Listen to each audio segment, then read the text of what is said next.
मधेसमा जहिले पनि केही समुदायको होस् या मधेस आन्दोलन होस् थरुवाट आन्दोलन होस् त्यहाँ गोली मात्र किन चल्छ, त्यहाँ लाठी किन चल्दैन, टियर ग्यास किन चल्दैन?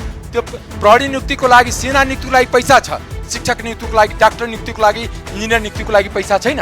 मधेसलाई पछाडि पार्ने, गरिब बनाउने र जब केही भयो भने त्यहाँ गोली ठोक्ने यो अन्त हुनुपर्छ। यसको लागि हाम्रो एकदम आपत्ति छ, किन मधेस अब धेरै सहन सक्दैन। पहिलो 3 मिनेट भित्र आफ्नो भनाइ राख्नुहोस्। सम्माननीय सभामुख महोदय, आज धेरै दुःखको साथ यहाँ उभिएछु।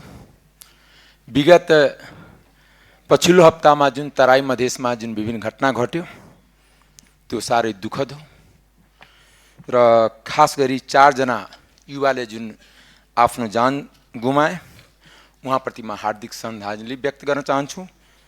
पहिला घटनास्थलमै ओम प्रकाश मेहता, पछि उपचारको क्रममा जयप्रकाश मेहता र आजै रविन्द्र मेहताजीको निधन भएको छ र सिराहाको घटनामा गणेश यादवजीको निधन भएको थियो। उहाँहरूप्रति हार्दिक श्रद्धाञ्जली व्यक्त गर्दै परिवारमा संवेदना व्यक्त गर्न चाहन्छु।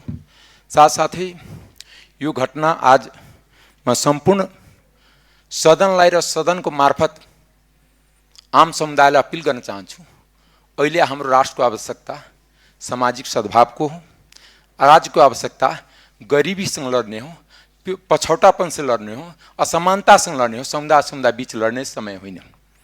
यसमा जुन हाम्रो पार्टी सभापतिबाट जुन सर्वदलीय बैठक भयो या जुन इनिसिएटिभ हो त्यो सराहनीय छ। त्यसको लागि माननीय रवि लामिछानेजी सभापतिलाई म धन्यवाद दिन चाहन्छु, किन म त्यही भूगोल त्यही समुदायको सांसद हुँ। तेस्रो, प्रधानमन्त्रीले पनि ढिलै भए पनि जुन इनिसिएटिभले राष्ट्रको नाउँमा सम्बोधन गर्नुभयो त्यो पहिला वास्तवमा गर्नुपर्ने थियो, गर्नुभयो। तर म साथसाथ यहाँ प्रश्न पनि जनाउँछु कि म 63 देखि सांसद छु। मेरो प्रश्न राज्यसँग छ कि मधेसमा जहिले पनि केही समुदायको होस् या मधेस आन्दोलन होस् थरुवाट आन्दोलन होस् त्यहाँ गोली मात्र किन चल्छ, त्यहाँ लाठी किन चल्दैन, टियर ग्यास किन चल्दैन?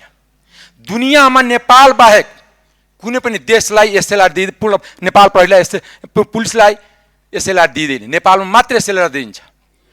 पुलिसलाई कसैले ढुङ्गा हान्यो भने त्यो त एसएलआर हान्छ, गोली हान्छ, उसँग त लट्ठी छैन, टियर ग्यास छैन।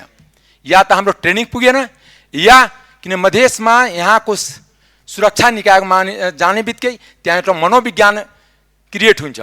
त्यो मनोविज्ञान के हुन्छ कि यो विदेशी सेना हो, विदेशी फौज, किन त्यो मधेसी त्यसमा अनुहार देख्दैन, चाहे नेपाल आर्मीमा होस् चाहे सशस्त्रमा होस् चाहे नेपाल, उनको प्रतिनिधित्व कम छ।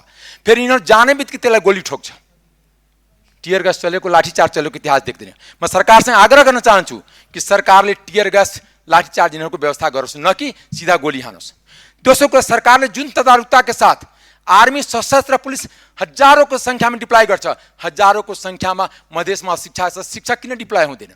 कि सरकार त्यो प्रहरी नियुक्तिको लागि, सेना नियुक्तिको लागि पैसा छ, शिक्षक नियुक्तिको लागि, डाक्टर नियुक्तिको लागि, इन्जिनियर नियुक्तिको लागि पैसा छैन। मधेसलाई पछाडि पार्ने, गरिब बनाउने र जब केही भयो भने त्यहाँ गोली ठोक्ने यो अन्त हुनुपर्छ। यसको लागि हाम्रो एकदम आपत्ति छ, किन मधेस अब धेरै सहन सक्दैन। पहिलो